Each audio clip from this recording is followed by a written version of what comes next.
올해 들어서 외국인이 판 이탈 자금 20조 원 가운데 약 75%인 15조 원이 삼성전자를 매도한 자금이라고 합니다. 그동안 10만 전자, 12만 전자를 외치면서 코스피 지수가 4,100까지 갈 수 있다라는 긍정적인 낙관론과는 다르게 지난주 삼성전자 8만 전자도 깨지면서 코스피 지수가 3,200선에서 머무르고 있습니다. 외국인은 왜 이렇게 삼성전자를 집중적으로 팔아치우고 있는 것인지 오늘 이 문제에 대한 자세한 진단 들어보도록 하겠습니다. 한국경제신문의 한상춘 눈설위원 나오셨습니다. 어서 오세요. 네, 안녕하십니까? 자, 지난 주말에 미국 증시 움직임이 상당히 주목이 됐는데 다행히 3대 지수가 동반 상승하지 않았습니까? 네, 주가를 설명하기 전에 네. 일단 코로나 문제에 대해서 시청자분뿐만 아니라 많은 사람들이 좀 다시 한번 작년 3월 초에 현 정부의 자세 여부 관계없이 좀 자발적으로 이렇게 방역돼서 이거의 문제를 좀 다시 한번 잘 극복했으면 하는 바람입니다. 경제 문제, 주식 문제에 앞서서 그것이 더 중요한 게 아닌가 하는 생각이 드는데요. 왜 이런 말씀을 드리냐면 델타 변이가 이제는 우세종으로 된 것 같습니다. 네. 미국이 방역에 대해서 백신 방역을 통해서 가장 이렇게 앞서가는 국가인데요. 미국도 이 코로나 환자 이 발생을 보면 델타 변이가 전체 발생 건수에 가장 많이 나타나는 것으로 이렇게 나오고 있습니다. 전체로 우세종으로 전환됐다 이렇게 보시면 되겠는데요.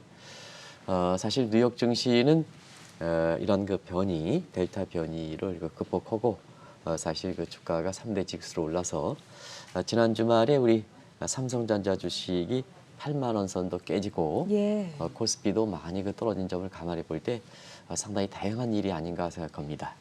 일단은 두 가지 정상화됐죠.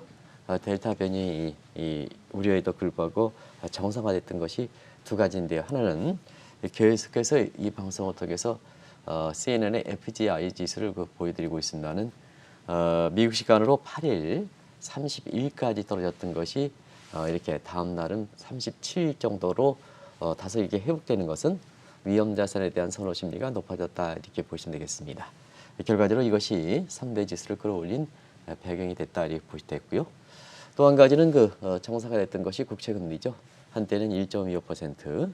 그리고 오늘 다시 30분부터는 이 국채 금리 급락세가 워낙 관심이 되다 보니까 구겐하임 CIO 입장에서는 1%까지 떨어질 수 있다 하는 네. 이런 것도 보여드렸습니다는 9일에는 1.36%까지 어느 정도 미 재무부라든가 페드 입장에서는 지금 미국 국채 금리의 수준을 한 1.40 정도로 이렇게 보고 있는데요.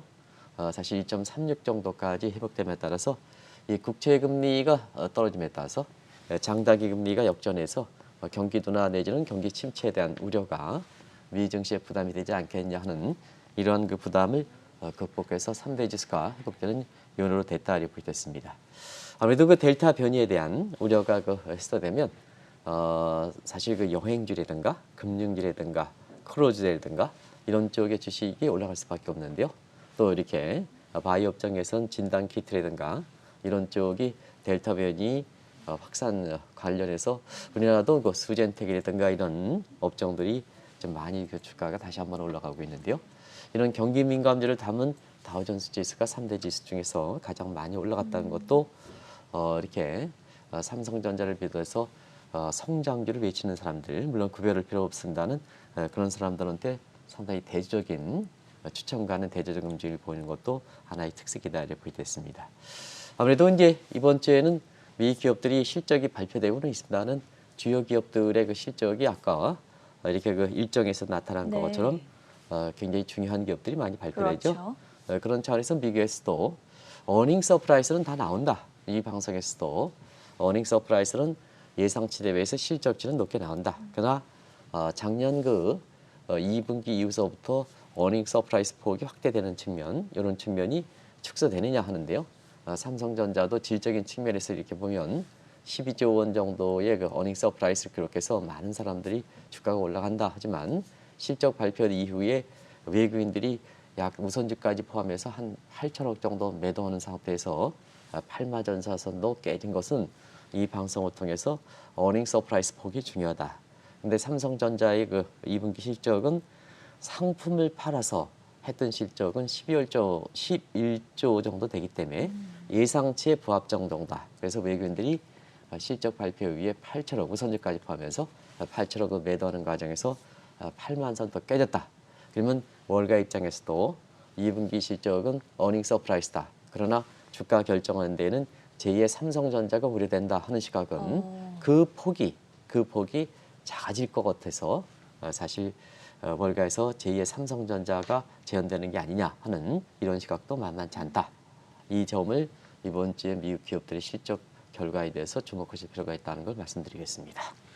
이달 들어서 국내 증시에서 외국인 자금의 이탈세가 심상치가 않습니다. 그중에서도 특히 삼성전자를 집중적으로 팔아치우고 있지 않습니까? 네, 심상치 않죠? 네. 특히 이달 들어서 외국인 자금의 이렇게 이탈세가 심상치 않다 이렇게 보겠습니다.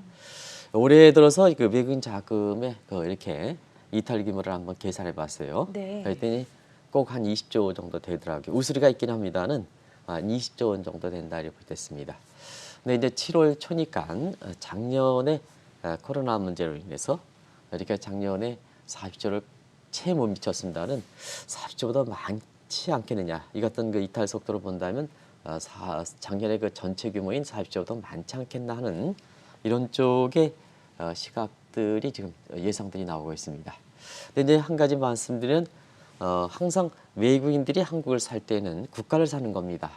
국가를 사기 때문에 정치적인 측면에서는 삼성전자 같은 우리 경제를 대표하는 주식을 사거나 나갈 때는 이 주식을 파는 겁니다. 국가를 사는 거다 하는 말씀을 계속해서 드렸는데요.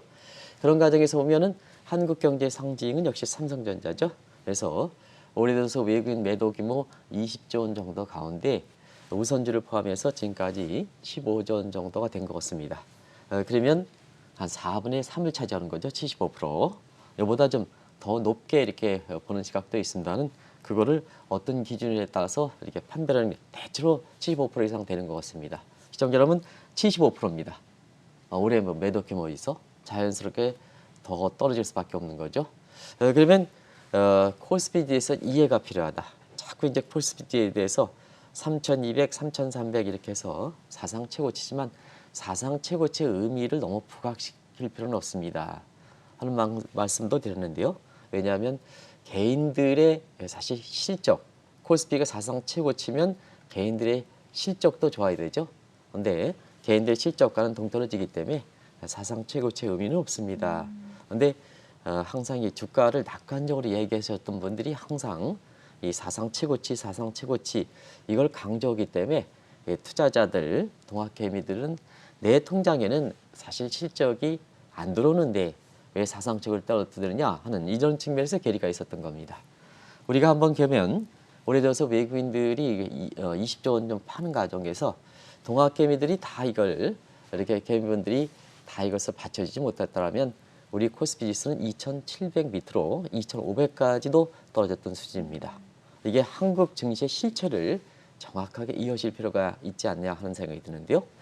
우리가 삼성전자도 연초에 목표선이 대부분 증권사의 애널리스트들이 12만 전자 많이 얘기했죠. 네. 12만 전자, 11만 전자, 최저가 10만 원 정도 되었습니다는 지금은 8만 선도 붕괴됐습니다. 결국 삼성전자가 한국 증시에 차지하는 비중, 코스피에서 코스피지수 산출할 때 차지하는 비중을 강화해 볼 때에는 지금처럼 코스피지수가 3,200 정도 이렇게 가는 데에도 상당히 이렇게 선방했지 않느냐 하는 이런 평가들이 나오는 것도 바로 그런 측면이다 이렇게 보겠습니다. 그럼 이제 동학개미 분들이 삼성전자를 계속해서 갈고 있겠느냐, 이게 이제 문제입니다. 네. 하반기 한국 증시 입장에서 삼성전자가 외국인의 매도세에 동참할 경우에는 사실상 한국 증시 입장에서는 여러 가지 비관론도 많이 나오는 이런 상황이거든요. 그런 관점에서 보면 외국인, 특히 외국인의 그 매도세를 주도하고 있는 미국계 달러계 자금들의 한국 증시에서 떠나가느냐, 그리고 여기에 이제는 어느 정도는 이런 낙관론을 제기하는 사람들한테 계속해서 여기에 대해서 마지막까지 이렇게 버티고 있는 이런 상황입니다는 동학개미분들도 여기에 대해서 실적이 개인들의 투자 수익이 받지 못하는 이런 형국이 계속될 때는 결국 외국인의 매도세 동참 여부도 하반기 한국 증시의 앞날을 관련해서 굉장히 중요한 이런 거 포인트가 되지 않겠나. 일부 사람들은 이걸 티핑 포인트가 될 것이다 하는 쪽도 이렇게 얘기하고 있는 네. 이런 상황이거든요. 그래서 삼성전자의 주가는 지금 상태에서 한국 증시의 모습, 또 개인 투자가들의 투자 실적과 관련해서 굉장히 갈림길에 놓여 있는 것이 아닌가. 그래서 저는 뭐 이런 개별 방송, 삼성전자 같은 개별 주식을 잘 얘기하지 않습니다는 시청자분들이 삼성전자의 개별 종목들을 얘기하시는 분은 이렇게 얘기한다 합니다. 삼성전자 같은 이런 대형주들은 올라갈 땐 더 올라간다 하는 것이 소실 동학개미의 뭐 선생이다 하는 사람들 4,100 떠드는 사람들이 그렇게 얘기하고 또 삼성전자를 비롯한 대형주가 떠질 때는 저가 매수하다. 그러면 올라갈 땐 더 올라간다. 그리고 떠질 때는 저가 매수하라. 그러면 사기만 하라는 얘기입니다. 사기만. 그러다 보니까 시청자분께서 아마 제가 개별 주식을 하지 않는데도 불구하고 한국 증시의 상징격인 이런 삼성전자에 대해서 해외 시각은 어떻게 할까 하는 이 측면에서 균형된 시각을 갖기 위해서 오늘 삼성전자 얘기를 좀 해달라 문의했던 사항에 대해서 미흡하지만 다른 주제와 달리 굉장히 많은 노력을 했습니다.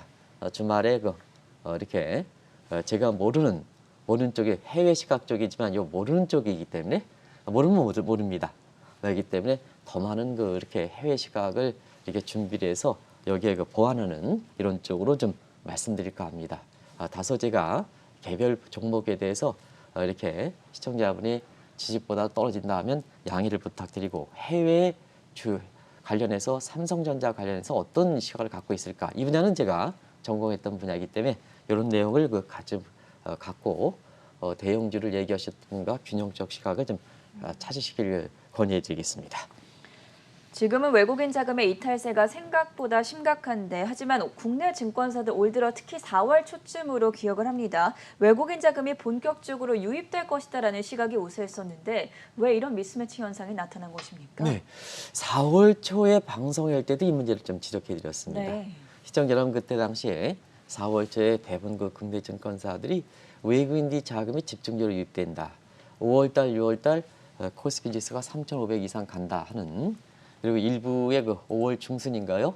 이렇게 어떤 경제 신문사에서 머니쇼라든가 이런 데서 시청자분들 이렇게 독자들 모셔놓고 4,100까지 간다 하는 이런 쪽이 억제였습니다. 근데 이제 한 가지 말씀드리면 그때도 그랬습니다는 이렇게 증권사에 소속돼 있는 직원들이 이렇게 발언을 자유롭게 할 수 있을까 하는 측면에서는 지금 시점에서 한번 해당 분야의 책임자분들 훌륭하신 분들이 많거든요.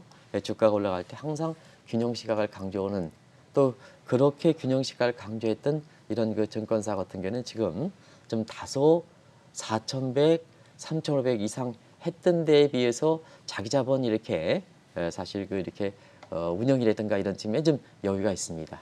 올라갈 때는 좀 균형적으로 좀 해줄 필요가 있는데요. 항상 올라갈 땐 더 올라간다 얘기하고 떨어질 때는 저가 매수를 하다 보니까 결과적으로 보면 그렇게 운영했던 자기 자본을 운영했던 회사들 같은 경우는 주가가 굉장히 많이 떨어지는 형국을 지금 보실 겁니다. 그런 측면에서 한국경제TV 입장에서는 좀 공영방송 입장을 취하는 균형 시각이기 때문에 꼭 좀 말씀드리겠습니다. 다음 자막을 좀 보면서 제가 말씀드리도록 하겠습니다. 이 증권사의 이코노미스트라든가 애널리스트는 지금 상태에서 있다는 수모를 겪고 있는데요. 지난 주말에도 삼성전자가 8만 원대 밑으로 떨어지는 상태에서 그러면 12만 원, 10만 원 얘기했으면 8만 원 정도 떨어졌다 하면 거기에 대해서 굉장히 과거 예측했던 시각에 대해서 그 근거를 제시해서 거기에 대해서 이렇게 명확한 왜 이렇게 12만 원 간다고 얘기하고 10만 원 간다고 얘기했는데 8만 원 밑으로 떨어졌을까 하는 이거를 좀 명확하게 책임을 진다는 측면에서 그걸 좀 제시를 좀 해주셔야 됩니다. 그분들이 다 나름대로 근거가 다 있을 거로 생각합니다. 비판하는 건 아니고 그러면 그런 부분에 대해서 시청자분이라든가 국민들이 판단할 수 있게끔 이렇게 좀 그런 주가가 왜 이렇게 12만 원 간다고 얘기했는데 8만 원 밑으로 떨어졌을까 그런 걸 정확히 좀 지적을 해줄 필요가 있거든요. 그런 측면인데요. 그런 측면에 대해서 이제 잘 이렇게 과거의 예측에 근거했던 부분은 잘 이렇게 얘기하지 않고 그냥 떨어지니까 저가 매수하라. 아마 지난 주말에 유튜브 방송에서 모두가 삼성전자 저가 매수하라. 물론 오늘 중에 삼성전자는 올라갈 수가 있을 겁니다. 미국의 그 이렇게 3대 지수가 이렇게 선점을 가만히 볼 때, 그래서 개인적으로 보면 증권사라든가 그 다음에 이런 쪽에서 유튜브 조회수라든가 구독자 경쟁이 무슨 의미가 있을까 하는, 우리가 항상 뭐냐, 증권사의 직원들이든가 이런 측면에서는 back to the principle에서 기본으로 돌아가는 것이 굉장히 중요하다. 우리가 항상 말씀드립니다는 주식은 위험 자산입니다. 네. 그래서 작년에 그 코로나 직후에는 위험이 크죠. 위험이 크기 때문에 그때 주식을 투자하는 겁니다. 왜냐하면 위험 자산이라는 것은 위험 자산을 이렇게 선호했을 때 대가가 주어지는 거거든요. 그런 측면에서는 작년에 코로나가 이렇게 발생됐을 때는 그때 리스크가 크죠. 그때는 리스크를 감당했으면 이렇게 굉장히 수익이 많이 나죠. 예. 근데 지금은 이렇게 우리 삼성전자 주식을 비롯해서 우리 코스피엑스가 3,200, 3,300 가면 누구나 주식은 다 이렇게 좋다고 얘기하죠. 근데 사실상 코로나가 어느 정도 극복하고 경기가 회복되면 그만큼 리스크는 적어졌다는 얘기입니다. 적어졌다 하면 사실 그만큼 주식을 감내해서 위험을 감내해서 투자를 해본들 리스크가 작기 때문에 수익이 적은 겁니다. 그럴 때는 오히려 주가가 거품이라든가 이런 측면에서 나와서 주가가 떨어질 것을 대비하는 거거든요. 그런데 삼성전자 주가가 8만 원, 여기에 12만 원 부추기면 작년 코로나 직후에 주식을 사지 못했던 분들 같은 경우에는 마지막에 동참하게 되거든요. 네. 그래서 마지막에 동참하면 지금처럼 이렇게 그 코스피 지수가 이렇게 3,200, 3,300 간다 하더라도 당신의 이렇게 주식 투자 계좌에서는 실적이 이렇게 그렇게 크게 나타나지 않는 이런 모습이 나타나는 거거든요. 그런 측면에서는 back to the principle이라 하는 것은 바로 본래 커먼 센스대로 가는 겁니다. 커먼 센스. 그런 측면에서 증권사와 그 다음에 직원들은 신뢰가 생명인데 물론 다 그런 건 아닙니다는 특정 그 증권사는 좀 이게 디지털에서 좀 낙관론을 불러일으키면 거기에 뭐 계좌 수가 좀 증가해서 영업 실적이 좋아져서 그러는지 그 회사의 CEO한테 제가 물어봤습니다. 왜 그런 얘기들을 이렇게 4,100 가는 얘기를 이렇게 통제 없이 얘기할 수 있겠느냐. 더더구나 그 회사의 리서치 센터는 아주 그 센터장은 굉장히 중립적 입장에서 굉장히 선호가 높은데 같은 하우스 입장에서는 왜 이렇게 할까 하는 측면에서 이렇게 물어본 적이 있는데요. 그게 답이 안 하더라고요. 답을 안 하더라고요. 그런 측면이 사실 증권사라든가 이런 쪽에 신뢰가 그렇게 이렇게 확실하게 되지 못하는 배경이다 하는 걸 말씀드리고 다 그런 건 아니다. 대부분 다 증권사라든가 대부분 직원들은 이렇게 신뢰를 유지하는데 유튜브의 인기를 의식하고 이런 측면에서 자꾸 자극성 있는 발언을 일삼는 것이 지금 한국의 투자 환경을 어렵게 하고 동학개미들이 실질적으로 그런 시각대로 간다 하더라도 수익이 정작 발생하지 않는 이런 것이 삼성전자가 8만 원 밑으로 떨어졌어요. 오죽했으면 저한테까지 삼성전자에 대해서 좀 방송 좀 해줍사 중립적 관점에서 네. 얘기했을까 하는 것을 시청자 여러분 한번 오늘 아침에 곰곰이 생각해 보실 필요가 있다는 걸 말씀드리겠습니다. 그렇다면 왜 외국인들이 이달 들어서 삼성전자를 많이 매도하고 있는지 그 팔아치는 이유에 대해서는 어떻게 분석하십니까? 우리가 외국인 자금들을 할 때는 네. 대체로 펀더멘탈 측면을 보셔야 되고 그다음에 포트폴리오, 여기는 판 차이까지 결부된 측면, 그리고 벤치마크 지표도 이렇게 같이 봐야 됩니다. 그런 측면에서 한번 세 가지를 보겠습니다. 일단은 그 자금의 이탈을 누가 주도하느냐 하는 측면은 미국의 달러의 자금입니다. 그러면 이제 미국의 달러의 자금의 원천인 미국 경제와 한국 경제 모습을 좀 보겠습니다. 이 현 정부는 자꾸 우리 경제 성장률만 얘기합니다. 4%대 최고 수준이다. 문 대통령께서도 4% 높은 수준입니다. 그런데 코로나 직후 이후에 2000년도에서 오면 사실상 성장률은 다 높습니다. 그러면 우리 경제 성장률이 지금 굉장히 높게 전망치를 봤을 때 4%대죠. 근데 미국은 지금 7%대입니다. 상반기를 놓고 본다면 아직 2분기 성장률이 이렇게 발표되지 않고 있습니다는 상반기를 놓고 본다면 이 격차가 좀 더 큽니다. 그런 측면에서 시청자 여러분 국제 간 자금 흐름에서 가장 본질적인 잣대에 해당되는 부분에 해당되는 이런 성장률적인 측면에서 보면 미국이 월등히 높습니다. 그렇다 본다면 자 사람의 건강 상태를 볼 때는 미국이 이렇게 높은데 한국에 이게 자금이 들어오겠느냐 하는 이 측면이거든요. 네. 이런 측면은 아마 시청자 여러분께서 사실 다 이렇게 아실 수 있는 대목이 아닌가 하는 생각이 들고요. 두 번째는 포트폴리오 기대 수익입니다.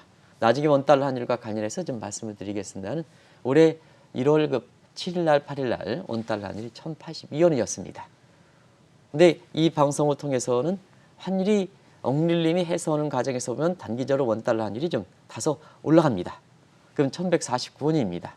그만큼 이렇게 보이는 환율이었으니까 외국 자본 입장에서 환율이 이렇게 올라간다면 한국 증시의 늘 사실상 환차익이 아니라 환차손이 기록된다는 얘기입니다. 그럼 이제 두 번째는 펀더멘탈과 포트폴리오를 이거 같이 봤으니까 지금부터는 정책 요인을 좀 보겠습니다. 이 정책 요인은 굳이 설명드리지 않겠습니다.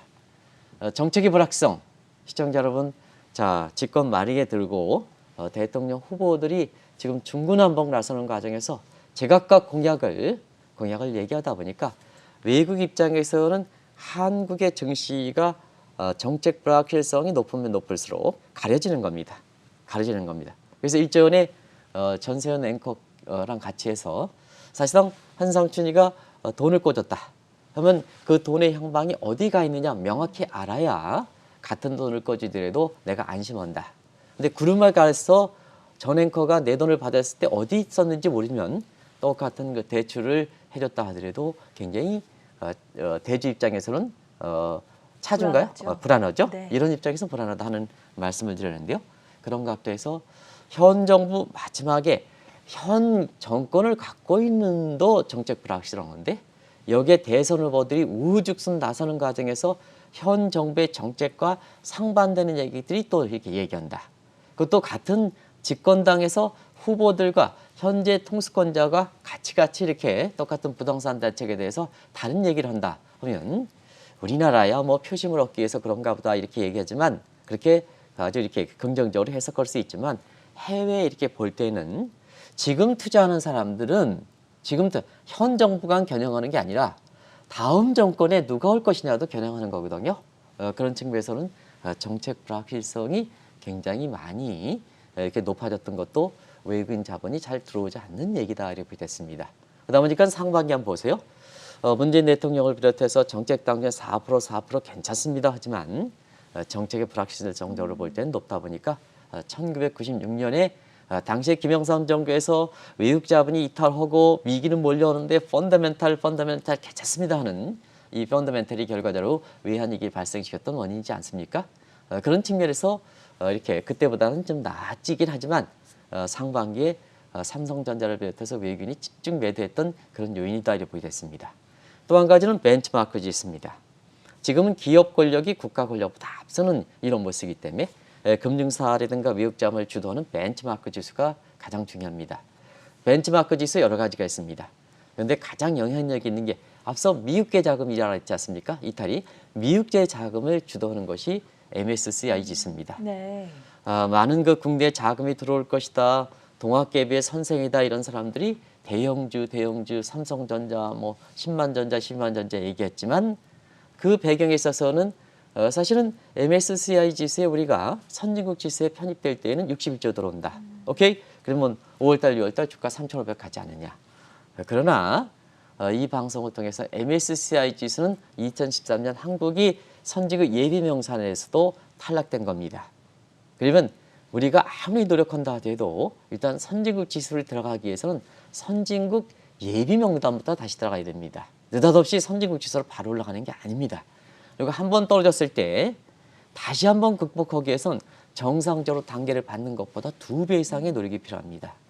나중에 이제 한번 이 방송을 통해서 시청자 여러분한테 한국이 과연 선진국인가 하는 이 측면을 지금 현 정부 입장에서는 연일 응쿠타 하더라든가 뭔가 해서 선진국 지수에 편입되다 보니까 선진국이다 대선감 마음에서 얘기합니다는 한국이 과연 선진국인가 하는 것을 여러 가지 지표를 통해서 시청자 여러분한테 한번 그 현상을 좀 말씀드리겠습니다.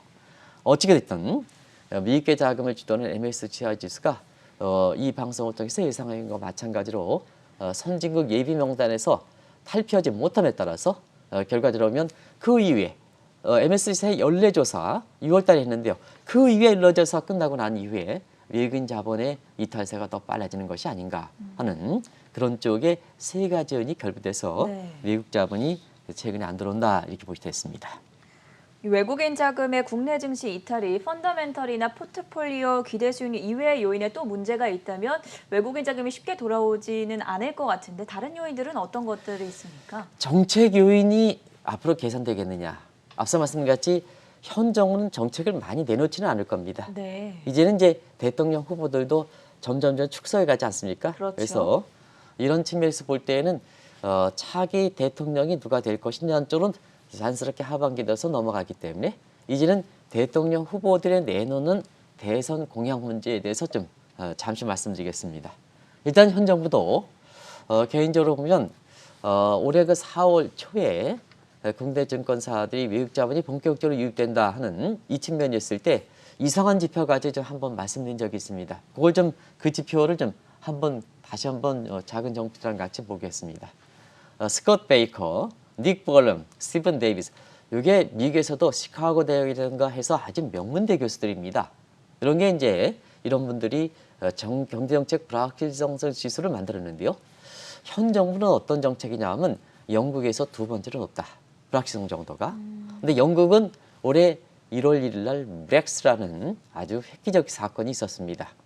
그동안 1973년 EU에 가입해서 지금까지 EU 토업도 했는데 올해 뭐냐? 물론 2016년 6월 23일 날 이게 결정되긴 했습니다. 올해 떠나갔던 상황이거든요. 네. 그럼 뭐든지 무역이라든가 뭔가 이런 측면에서 사실 EU의 정책과 다른 쪽에 가기 때문에 정책 불확실성은 상대적으로 굉장히 높았던 거거든요.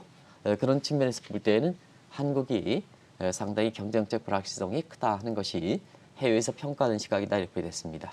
이건 제가 굳이 말씀드리지 않더라도 연일 국내 언론에 오늘도 정부의 그 규제 정책에 대해서 많이 나오고 있죠. 규제 정책에서 많이 나오고 있는데요. 가뜩이나 코로나라든가 이런 쪽에서 굉장히 불확실한 상황에서 이런 경제정책의 불확실성까지 이렇게 증폭되다 보니까 이걸 느끼는 사람 입장에서는 체감적인 경제정책이 느끼는 입장에서는 어떻게 됐을까 더욱 심각하겠죠.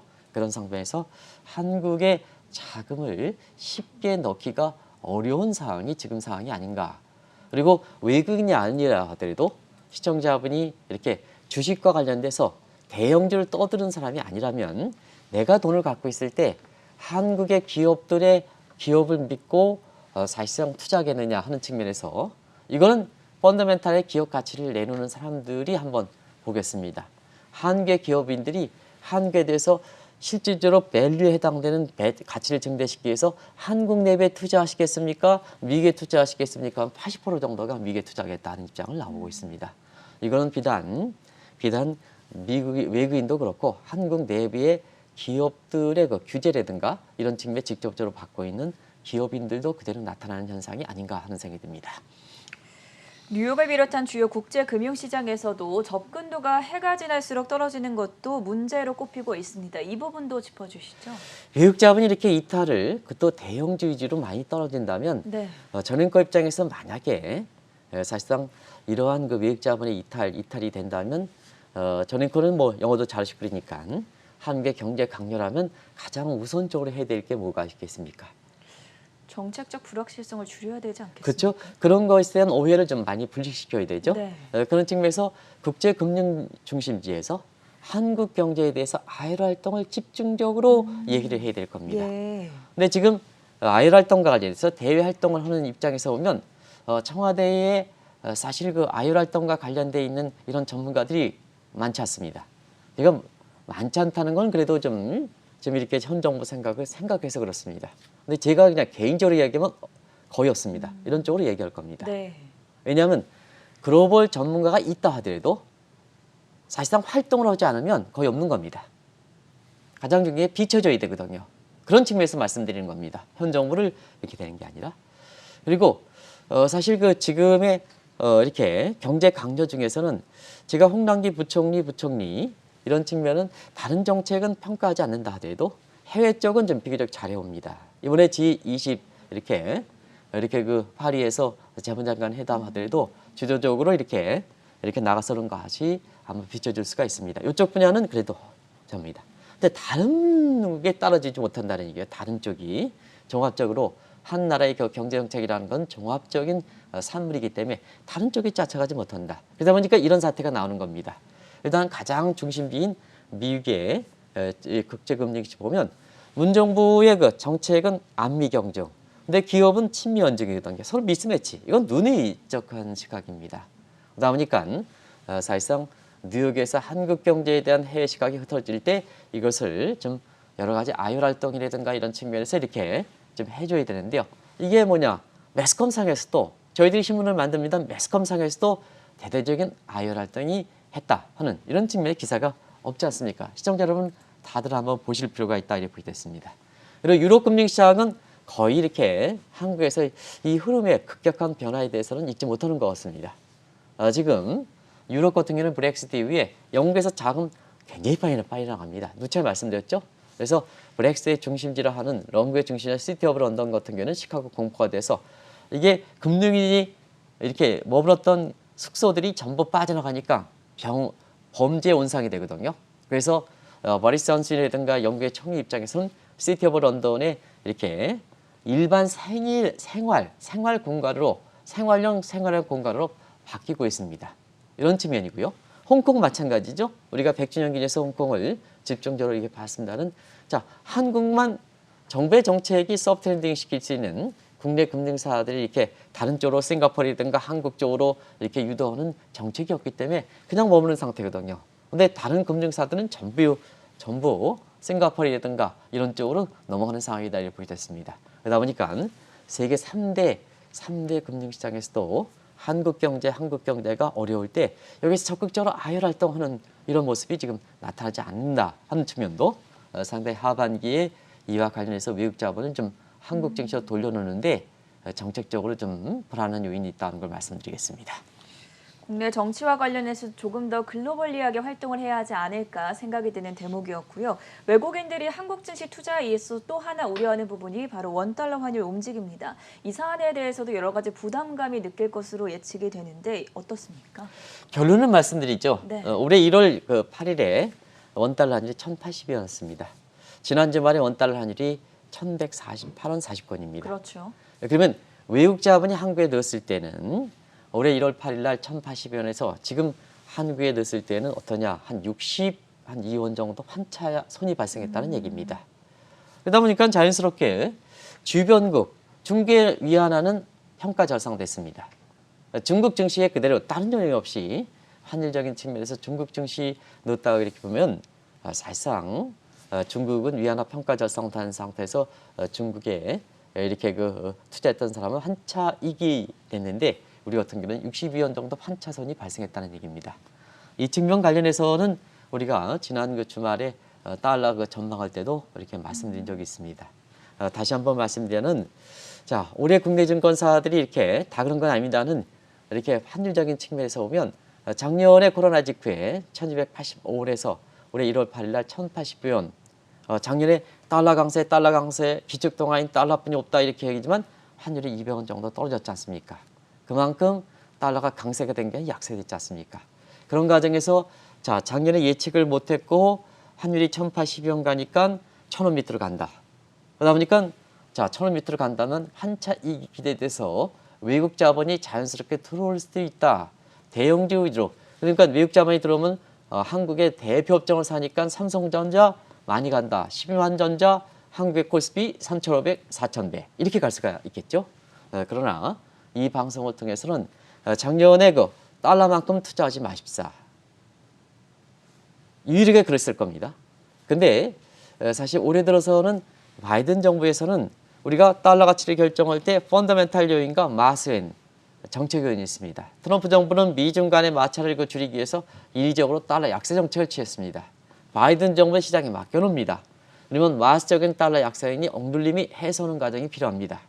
단기적으로 원달러이 거꾸로 올라갈 겁니다. 1080원에서 1149원. 그러면 외국 자본이 한국에 오겠느냐 여부입니다. 오겠느냐 환차선이 기대되는데 이 측면이거든요. 그런 측면에서 사실 하반기는 어떻게 될 것이냐 하는 측면에서 보면 하반기에도 원달러 환율이 시청률 한번 보겠습니다. 자, 펀더멘탈 측면에서는 미국이 한국보다 성장이 높을 겁니다. 이건 다 예측 기관이 얘기했습니다. 네. 두 번째는 금리 차면에서는 자 금리 차면에서는 선진국은 금리를 선도적으로 가더라도 신흥국 입장에서는 금리를 선도적으로 가면 안 되는 겁니다. 왜냐? 한국은행이 연내에 뭐 가계부채를 줄인다, 그 다음에 부동산 문제를 찬다, 불균형 목적으로서 금리를 연내 두 차례 정도 올릴 거로 보고 있습니다. 시사했습니다.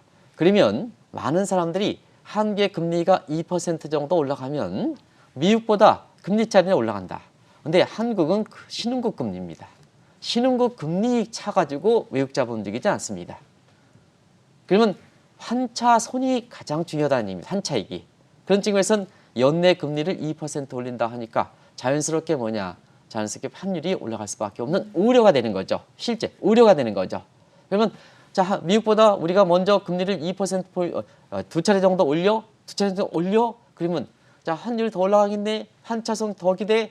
외국 자본 안 들어와. 이런 쪽에 부작용이 됐다는 얘기죠. 그런 측면이 하반기에도 예상되는 수준이기 때문에 외국 자본이 한국의 환차익을 기대해서 물론 이제 환율이 올라가면 올라갈수록 이렇게 거꾸로 환차익이 기대되는 건 사실입니다. 근데 여러 가지 펀더멘탈 측면이 받쳐줘야 되거든요. 그런 측면에서는 다른 국가와 달리 환차익이 기대돼서 외국 자본이 하반기에 많이 대거 들어오겠느냐. 들어올 수 있겠죠. 뭐 상반기보다는 들어올 수 있겠죠. 환율이 많이 올라갔으니까. 근데 사실 우리 이렇게 삼성전자라든가 이런 측면에 환차익을 기대해서 우리 주가가 삼성전자 주가가 12만 원에 갈 수 있게끔 이렇게 근본적으로 환율이 떨어지기는 다시 말하면 환차익이 기대될 만큼 원달러이 떨어지기는 상당히 좀 힘든 상황이 아닌가 이렇게 보고 있습니다. 결론을 내보도록 하겠습니다. 지금이라도 외국인 자금이 돌아오게 하기 위해서는 개선해야 할 과제가 많을 텐데 앞으로 어떻게 해결을 해 가보면 좋겠습니까? 시간이 다 됐죠. 그래서 그런 점목을 우리가 좀 교체시켜야 되는데 네. 정권의 교체기라는 얘기입니다. 뭐든지 주도권은 있어야 되지 않습니까? 정권의 교체기다. 교체기 때문에 펀더멘탈 측면, 그 다음에 사실상 그 정책적인 불확실성 측면, 국제금융시장의 우리의 아열 활동 이런 측면이 사실상 하반기에 좀 힘들지 않겠느냐. 결과적으로 보면 동학개미분들이 한국 증시를 좀 살려야 되는데요. 언제까지 동학개미분들을 되느냐 하는 측면이거든요. 그런 측면에서 정책당국 입장에서는 그래도 우리 증시가 무너지지 않고 3,200, 3,300 이렇게 되는 데는 동학개미분들의 힘이 결정적이다는 걸 말씀드리겠습니다. 그런 측면에서 동학개미분들 대선 후보들을 좀 쭉 놓고 지금까지 나왔던 대선 공약 보면 네. 증시와 관련돼서 어떻게 이번에는 그렇게 크게 부동산과 관련된 얘기들은 좀 많이 옵니다는 증시와 관련된 얘기들은 왜 많이 안 옵니까? 제가 보기에는 증시와 관련된 얘기를 하는 것이 가장 표심을 얻기에 좋은 건데 우리가 지금 동학개미들이 벌써 직간 접촉이 2천만 명이 넘었다지 그렇죠. 않습니까?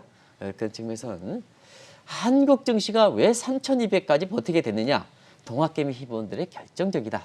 그래서 한국 증시를 살리기 위해서는 동학개미들을 더 소중하게 생각하시는 그리고 기업을 그 밸류를 창출하는 한국 기업들을 그나마 어려운 가운데 이렇게 버티게 하는 한국 기업을 지금 우호적으로 생각하는 무슨 범죄 행위한 것처럼 이렇게 생각하지 마시고 기업을 소중하게 하는 그런 쪽에 노력들이 좀 결부되기를 좀 바라겠습니다. 다시 한번 말씀드리는 종목 주분에서 많은 지식이 좀 부족한 이런 측면입니다. 시청자 여러분 더욱더 삼성전자 관련 더 훌륭하실 겁니다. 다만 지금의 삼성전자가 12만 원이 아니라 8만 선까지 깨지는 배경에서는 외국 자본이 75%를 주도하기 때문에 해외에서는 어떻게 보느냐 한 측면이거든요. 그런 측면에서는 제가 이쪽 분야 오랫동안 담당해 오니까 시청자의 균형적 시각을 위해서 대형주 얘기하는 사람이 올라갈 땐 더 올라갑니다. 대형주 삼성전자 올라갈 땐 더 올라갑니다. 봐라 내가 예측하지 않았습니까? 근데 떨어졌습니다. 떨어지면 또 저가 매수합니다. 그러면 도대체 삼성전자는 사람만 얘기하는 거냐? 그런 얘기거든요. 그런 측면에서 왜 외국인이 이렇게 매도할까 하는 측면에 균형된 시각을 좀 가실 필요가 있지 않냐는 생각이 듭니다. 오늘은 외국인들이 왜 삼성전자를 집중적으로 매도하고 있는지 그리고 우리가 해결해야 할 과제는 무엇인지에 대해서 자세한 진단 말씀 들어봤고요. 지금까지 한국경제신문의 한상춘 논설위원이었습니다. 고맙습니다. 네, 고맙습니다.